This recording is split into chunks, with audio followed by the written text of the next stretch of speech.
Hello, good evening. Hello sir, good evening po. Anong trabaho mo?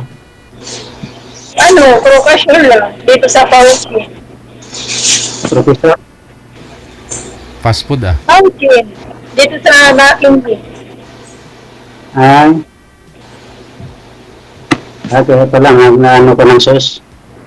Opo. Sos Mariusip. Sauce. Ilang taon ka na?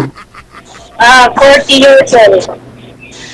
40. Ay, medyo, ilan ako, 51 na ako eh. Ano daw? 51 na ako. Ayun. 51? Yan ang hanap ni ma'am. Sabi niya kanina. Ano sa'yo? 40 pataas. Ayaw niya kasi ng mas bata sa kanya, sir eh. O kaidaran niya eh. Ay, okay pala. Mas maganda talaga pag medyo may edad ng lalaki. Bakit, sir? Paki-explain. Siyempre, yun ang head of family, kaya yun ang Oh. Oh. yung anak mo nun, Dalawa. dalawa, malalaki na. Oo, dalawa na. Kaya 10 years old yung isa ko.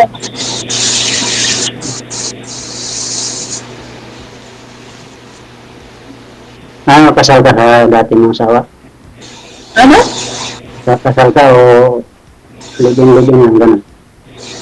Ano daw? Di ka marinig. Ma'am, iangat mo nga po yung cellphone mo konti. Naglalag po kasi kayo, ma'am. Pakiangat. Kaya nga siguro may signal ko. Oo. Di ko kasi marinig po niya eh. Bali, ano po yan, sir?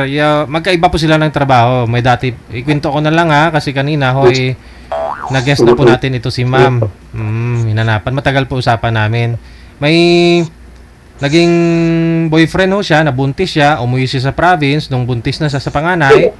Tapos, 5 years na dun sa may province. Tapos, nung malaki na yung anak niya, 5 taon na, bumalik siya dito sa Maynila para magtrabaho at hanapin niya yung tatay ng anak niya. Sa masamang palad, yung tatay niya, yung lalaki nga po, may asawa pala. May asawa, ma'am, no? May asawa. Oo. Tapos, YC pala yun sa security nila, no? Agency nila. Kaya siguro, sabi din ni ma'am, marami daw asawa. Pero sa kasamang palad, Babayo ko talaga yun, mga ganun. oo, sa kasamang palad, sir, nabuntis ulit si ma'am. Nung nabuntis siya ulit, inuwi niya doon yung anak niya, yung tiyan niya, doon sa province, doon sa kanila, no? Tapos, wala na, hindi na nagparamdam. Hanggang ngayon. Yung anak ni ma'am, 15 at saka 10 years old. Tama po ba, ma'am? Opo. Ayun. Kaya hindi tumama sa saktong tao. Sakto ako magbalita, sir, kasi chismoso ako eh.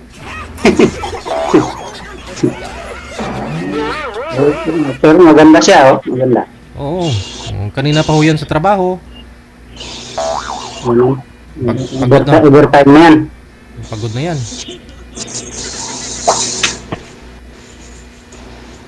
Sa akin kasi, yung panganay ko, katatapos lang ng OJT niya. Pero may asawa na siya. Mag-asawa na. Tatlo yung anak ko, 2 yung lalaki, saka yung panganay ko yung babae.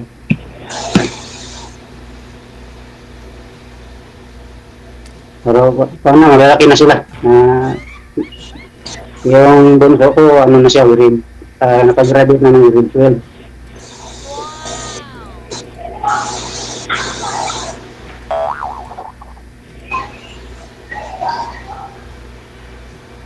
Anong probinsya mo, ma'am?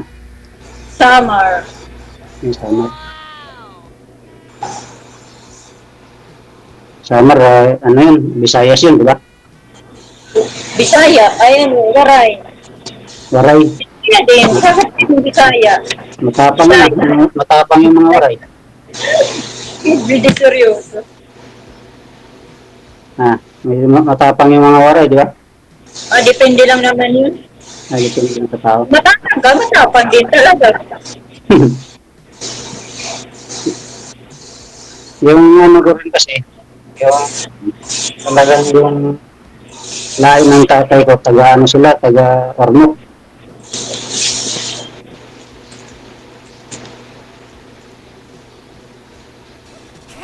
Tapos nandito ako ngayon sa ano sa Kapas, may trabaho, Tarlac.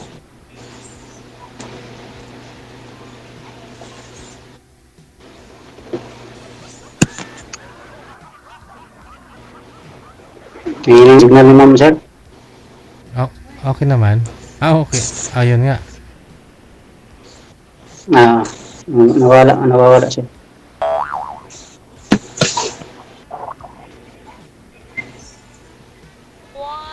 Okay.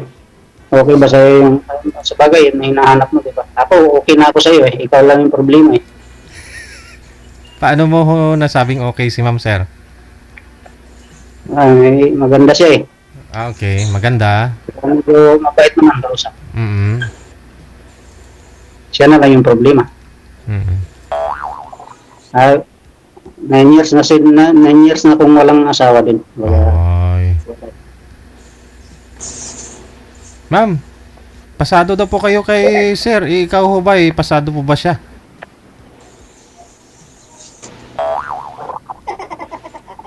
Ano ho? Nagdadala ang isip pa, sir.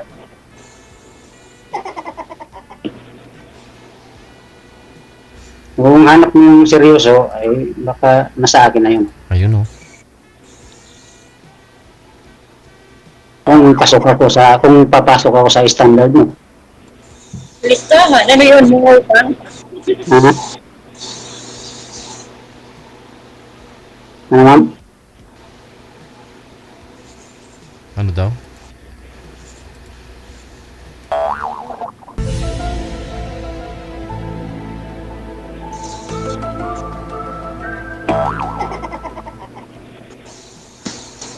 Ako, actually, hindi ako marunong talaga gumawa ng ano nito eh. Yung mga anak ko yung pinapagawa ko nitong ano eh. Yung pag ano ng rider.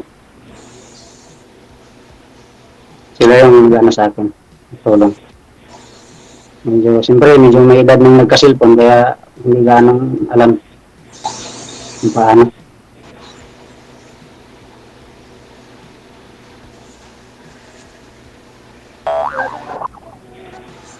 Napalagay naman.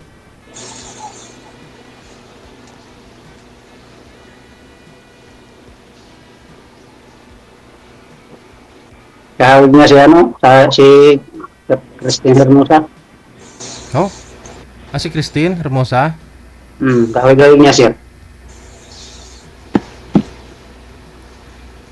Oo nga no. Ngayon mo lang napansin.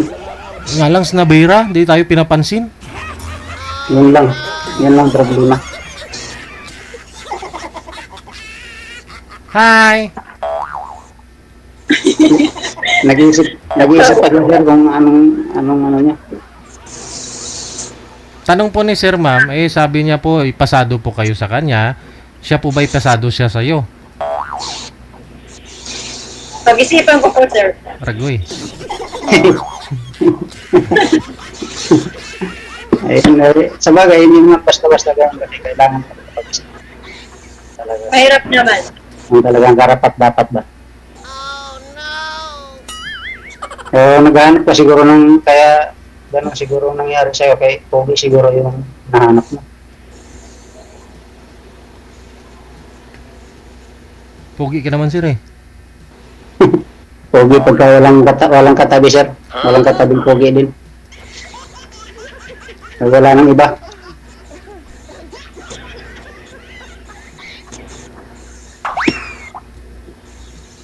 Wala yan.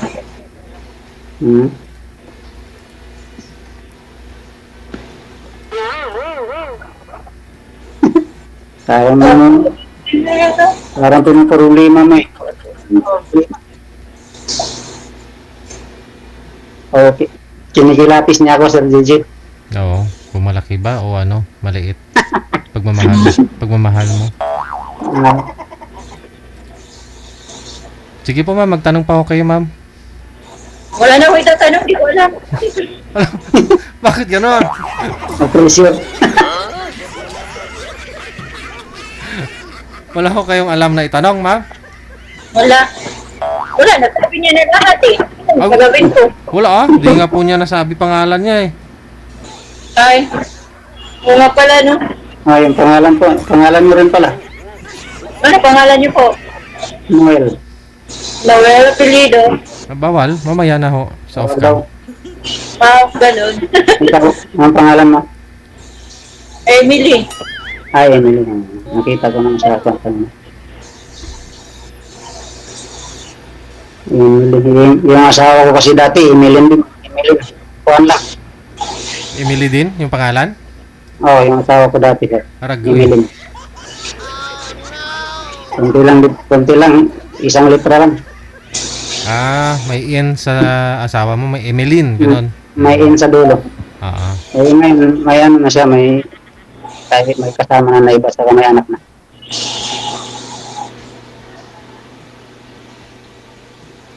Ma'am Emily, yung dalawa niyo pong anak ngayon, andun po sa bahay niyo, may pasok sa school, di ba? Kasi kasama yung... Wala po yung suspended po. Ay, oo nga po pala. Oo. So, andun naman Hanggang po. po. Hanggang bukas, wala pang pasok. Oo. Magkano po yung sahod mo dyan, ah? Minimum lang. Pero may overtime naman ako. 100 per hour. Malaki yung overtime. Sa amin hindi pa, 80 lang. Ano po, sir? 81 lang yung overtime namin. Oo. Nasa 100 namin. Malaki. Manila rate Tapos eh. may na daw ngayon 50 pesos. Oo. Okay, para medyo kahit pa paano nakakaluwag. Kahit makaasawa pa ho kayo ng ano pala, ma'am? Makatatlo pa kayo ng pangasawa mo. Makatatlo pa kayo, sir, ng anak, pwede. Laki overtime eh. Depende lang sa ano, sir, kung kayang buhayin, kung kayang itaguyod talaga. Pero kaya naman, kasi itaguyod ko naman yung mga anak ko na, ako lang isa. Pero nung bago kami maghiwalay ng asawa ko, so, malaki-laki yung iniwan na utang dito ako yung dito. Ngayon, medyo nakakaluwag-luwag ng bagya, naka-recover. Ayun, wala na palang pinoproblema si sir, ma'am. Kayang-kaya ka niya na, tulungan, magpapaaral ang mga anak mo.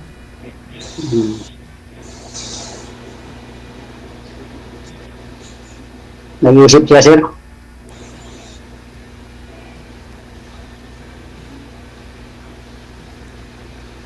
Kaysa naman po dun sa tatay ng mga anak ko ninyo, di ba? Dalawang bisis mo na pinagbigyan ng pagkakataon. Wala, hindi man lang nagsusupport sa mga anak mo. Hindi mo nga malaman ngayon. Hindi mo po alam kung where about na. Yun lang pala talaga ang concert, yung ang ama sa anak niya, yung dalawa na yun, yung isang ama na yun, yung security. Nakita sila ulit pala. 10 years na po kayo, sir, walang girlfriend? Nagkaroon din ako ng jowa ng nakaraang mga taon. Ote. Tapos bumitaw siya. Hindi niya ako pinaglaban doon sa mga anak niya kasi parang ayaw ng anak niya na mag-asawa siya ulit.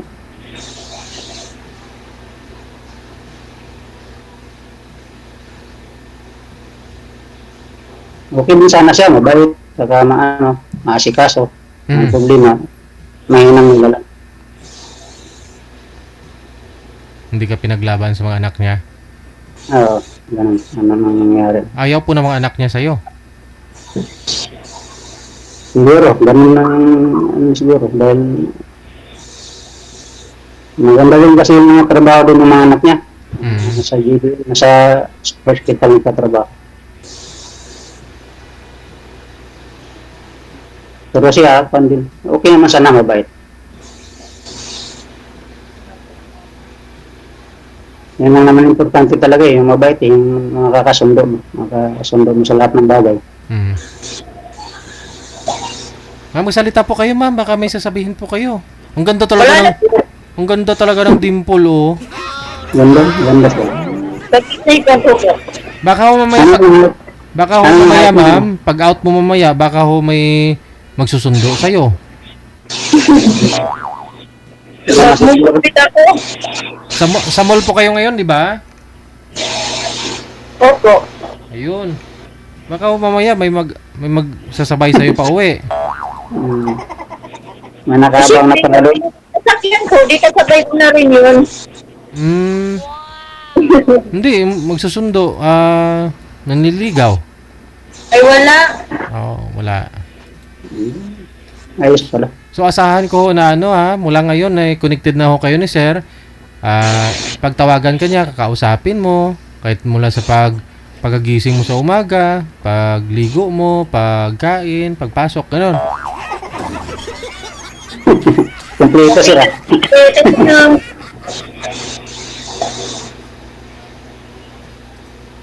Ano na sir? Ha? Okay na? Pag-isipan ko pa. Basta ako, lagi akong nandito para sa'yo.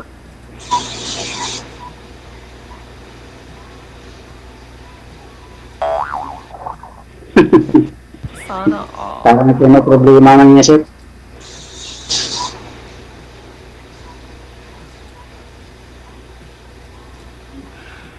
Sana all. O ano na? Sige na, babay na. Okay na? Babay.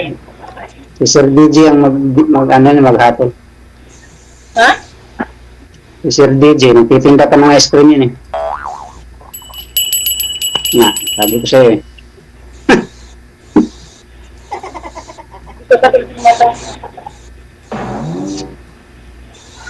Naantok na siguro eh, bagay mo. Mag-8:30 na.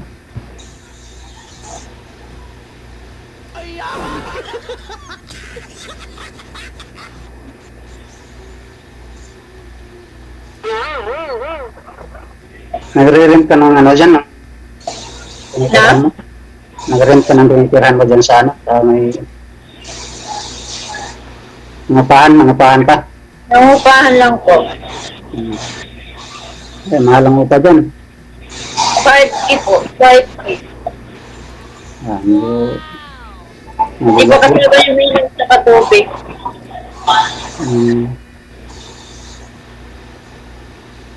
Apartment pa, apartment. Ano lang?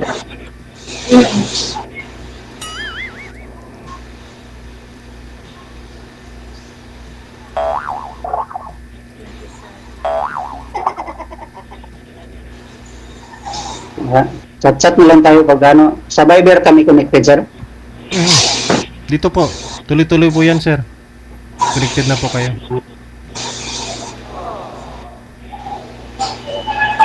Pwede na kung wala na siyang maitatanong yata eh.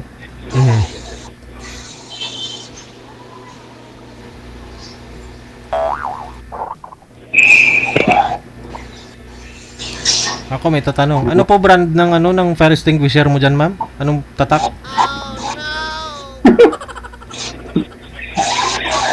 Na-check mo ba yung fire extinguisher mo, ma'am? Baka kulay pula na ho yung gauge yan. Expire na yan. Hindi na yung gagana, hindi na sasabog. Pag piniga mo yan, hindi na puti yung lalabas. Gumagana lahat yan. Ha? Gumagana lahat yan. Oh? Hindi mo pwede i-test yan eh. Hindi mo pwede subukan yan. Paano mo nasabing gumagana? Malalaman mo lang yan pag expire na. Kung Baka pula. bagong palit lang. Oo. Hindi na puti yung lalabas dyan pag piniga mo.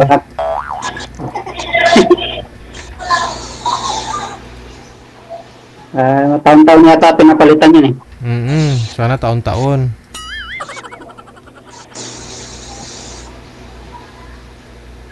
Dapat change oil taon-taon. Kasi kung hindi mo i-change oil yan, babara yan. Imbis na puti ang lalabas, itim.